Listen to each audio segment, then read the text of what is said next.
Hello kids, welcome to grade 10 economics class. In today's class we are going to discuss chapter number 2, which is sectors of the Indian economy, and today's session will be session number 8. So in this session we are going to discuss about division of sectors as organized and unorganized. तो किस तरीके जो sector हैं वो organized and unorganized sectors में divided हैं. Kanta works in the organized sector. Organized sector covers those enterprises or places of work where the terms of employment are regular and therefore people have assured work.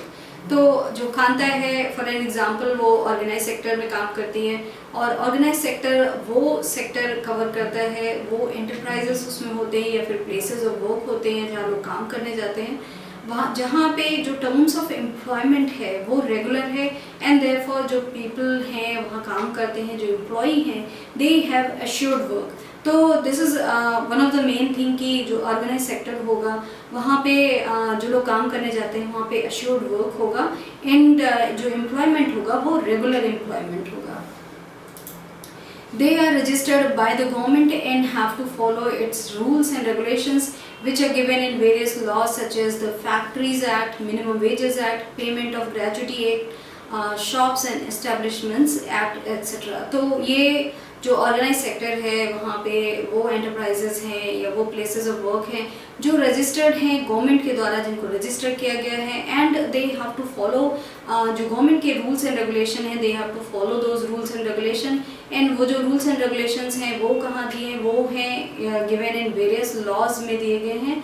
और वो जो various laws हैं that could be factories act जो है उसमें जो laws दिए गए हैं, मिनिमम वेजेस एक्ट है, पेमेंट ऑफ ग्रेचुटी एक्ट है, शॉप्स एंड एस्टेब्लिशमेंट एक्ट है.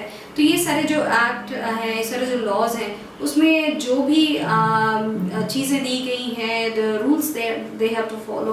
तो जो ऑर्गेनाइज सेक्टर है that follows all those things. It is called organized because it has some formal processes and procedures. So ये जो organized sector उसको organized sector इसीलिए बोला जाता है because वहाँ पे एक formal जो process है and procedures है वो follow किए जाते हैं. So there is a formal process and जो procedures हैं they are in place and then everybody has to follow because of जो सारे laws just we talked about all those laws जो हैं जो act हैं उनके according everybody has to follow them. Some of these people may not be employed by anyone but may work on their own, but they too have to register themselves with the government and follow the rules and regulations. तो इसमें से कुछ लोग ऐसे भी होंगे जो employed नहीं होंगे, जो किसी के द्वारा employed नहीं होंगे, they are not working anywhere, but they might be working on their own, अपने खुद का काम कर रहे होंगे, but उन्हें भी जो registration है वो करना पड़ता है गवर्नमेंट के साथ एंड उनको भी जो रूल्स एंड रेगुलेशंस हैं वो सारे फॉलो करने पड़ते हैं. So this is how organize sector is because everything is so very organize there. Workers in the organized sector enjoy security of employment. They are expected to work only a fixed number of hours. If they work more, they have to be paid overtime by the employer. तो जो workers हैं organise sector में, जो organise sector में employed हैं लोग, वो जो सिक्योरिटी ऑफ एम्प्लॉयमेंट है वो इंजॉय करते हैं. वहाँ पे उनको सिक्योरिटी मिलती है कि ये जो वर्क है उनका वो रेगुलर रहेगा एंड वो अश्योर होते हैं उस वर्क को मिलने के. सो दे हैव रेगुलर वर्क, वहाँ पे ये उनको श्योरिटी है. एंड उनको जो एक they are expected to work only fix number of hours जो होते हैं वो उनको काम करना होता है. मोस्टली अगर आप लोग बच्चों देखें कि अगर आपके घर में भी काम करने जाते हैं तो लोग मोस्टली 9 to 5 जॉब्स होते हैं या फिर स्कूल का जॉब है या फिर कहीं का भी जॉब है, तो देयर इज़ सर्टेन वहाँ पे एक टाइमिंग है जो दी जाती है एंड वो ही टाइमिंग में काम करते हैं लोग. सो ये जो फॉलो किया जाता है वो किया जाता है ऑर्गेनाइज सेक्टर में. वहाँ पे एक्सपेक्ट किया जाता है कि आपके एक फिक्स्ड आवर्स हैं, वहाँ पे आप उन फिक्स्ड आवर्स में काम करें.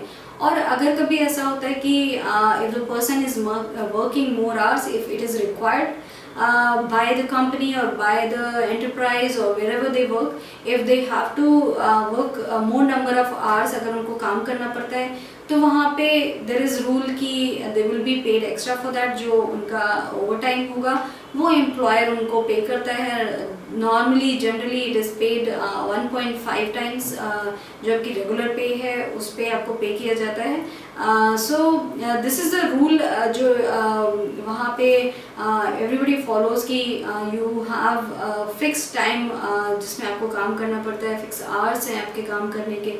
And then if you are going over your time, अगर आपको ज़्यादा hours if the employer asks you to work, then they have to pay for it and they have to pay extra for that. This also get several other benefits from the employer. They get paid leave, paid payment during holidays, provident fund and gratuity etc. तो there are other things also जो वो उनको और जो benefit हैं वो सारे भी मिलते हैं अपने एम्प्लॉयर से। So they get all the several benefits from the employer, और उनको पेड लीव है वो दी जाती है। So there is certain amount of days की एक ईयर में उनको पेड लीव दी जाएगी। पेमेंट ड्यूरिंग जो हॉलीडेज हैं वो दिए जाएंगे, एंड ऑल्सो उनको प्रोविडेंट फंड है, ग्रेचुटी है। All these things they come under उनका जो एम्प्लॉयमेंट के टाइम उनको जो बताया जाता है। All these things are included if they are working, if somebody is working in the organized sector. They are supposed to get medical benefits, and under the laws the factory manager has to ensure facilities like drinking water and a safe working environment. When they retire, these workers get pensions as well. तो organize sector में they are support to get जो medical benefits हैं वो उनको मिलने चाहिए। And under the law के हिसाब से जो फैक्ट्री मैनेजर है या फिर जो मैनेजमेंट है, they have to make sure कि जो एम्प्लॉयज़ हैं they are getting the clean water to drink, वो वहाँ पे उनको आना चाहिए। और जो एनवायरनमेंट है that has to be safe. ऐसा नहीं हो कि they have chances of getting injured या फिर वो इंजर्ड हो रहे हैं काम पे and knowingly it's not getting taken care of. तो ऐसा नहीं होना चाहिए बिकॉज ऑफ ऑल द जो एक्ट हैं एंड जो लॉज हैं, दे मेक श्योर कि all these things are taken care of by the employees. And जब वो ऑर्गेनाइज सेक्टर में लोग जब रिटायर होते हैं तो उनको पेंशन भी दी जाती है। सो ऑल दीज बेनिफिट्स जो होते हैं वो दिए जाते हैं ऑर्गेनाइज सेक्टर में। The unorganized sector is characterized by small and scattered units which are largely outside the control of the government. तो अगर हम लोग बात करें if we talk about the unorganized sector जो है तो वो होते हैं small scattered unit है वो होते हैं, और वो मोस्टली लार्जली वो जो गवर्नमेंट का कंट्रोल है उसके बाहर होते हैं। सो जो गवर्नमेंट का वहाँ पे कोई कंट्रोल नहीं होता है, वो इंडिविजुअल लोग ही चला रहे होते हैं। जो एक्ट और जो रूल्स की हम लोगों ने बात की वो उनके ऊपर लागू नहीं होते हैं। There are rules and regulations but these are not followed. Jobs here are low paid and often not regular. तो जो गवर्नमेंट के act and all these things हैं वो उन पे अगर हैं भी तो वो यहाँ पे फॉलो नहीं किए जाते हैं। जॉब्स जो यहाँ पे मिलते हैं और अनऑर्गेनाइज सेक्टर में वो बहुत कम पे करे जाते हैं एंड ऑफन वो रेगुलर जॉब्स नहीं होते हैं। सो ये एक they don't have the security to get number of working hours की वहाँ पे हो गई एंड द एश्योर्ड वर्क वो नहीं होता है। So all these things happen in the unorganize sector में। There is no provision for overtime, paid leaves, holidays, leave due to sickness, etc. Employment is not secure.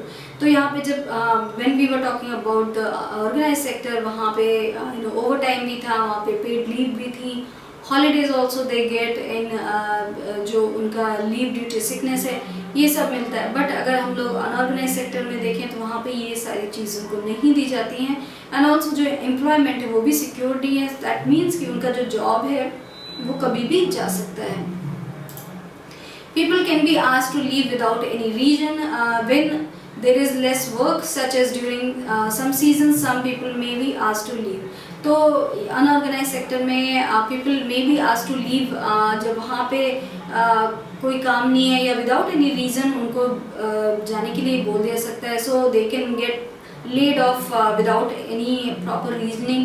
And also when there is less work, जो seasons पे भी depend हो सकता है कि there is less work because of the season, तो उस time में भी जो काम है वो नहीं होगा। so they may be asked to leave और उनको उस time के लिए में भी lay off मिल सकता है। so these are all things जो unorganized sector की ये एक characteristics हैं कि वहाँ पे जो काम है वो रेगुलर नहीं मिलता है, एंड ऑल्सो जो लोग काम कर रहे हैं उनको कोई भी बेनिफिट्स नहीं मिलते हैं, and they can be asked to leave any time. A lot also depends on the whims of the employer. This sector includes a large number of people who are employed on their own during small jobs such as selling on the street or doing repair work. तो ये यहाँ पे a lot of it depends on the employer आपका कैसा है. If they want they can give you some of the benefits, और अगर वो नहीं चाहते हैं तो वो सारे बेनिफिट्स नहीं देंगे. एंड इस सेक्टर में mostly large number of people वो काम करते हैं जो एम्प्लॉयड हैं अपने खुद के द्वारा, and they are having some small jobs हैं उनके पास, या फिर कुछ सेल कर रहे हैं स्ट्रीट पे, स्मॉल शॉप्स अगर आप स्ट्रीट पे देखते होंगे बार्बर की शॉप है, या फिर ऐसे कुछ सामान बेच रहे हैं. These all come under these unorganised sector. Similarly, farmers work on their own and hire laborers as and when they require. Similarly, जो farmers हैं वो भी they work on their own, वो अपने आप काम करते हैं और उनको जब भी laborers की ज़रूरत होती है तब वो हायर करते हैं. सो वो भी एक अनऑर्गेनाइज सेक्टर का एक एग्जाम्पल है कि वहाँ पे जब काम है सीजन के हिसाब से तब वो काम करते हैं. So this is all that we have discussed in this session about the organized and the unorganized sector. किस तरीके से they both have जो उनमें differences हैं वो हैं इन दोनों सेक्टर में. So this is all for this session. Thank you.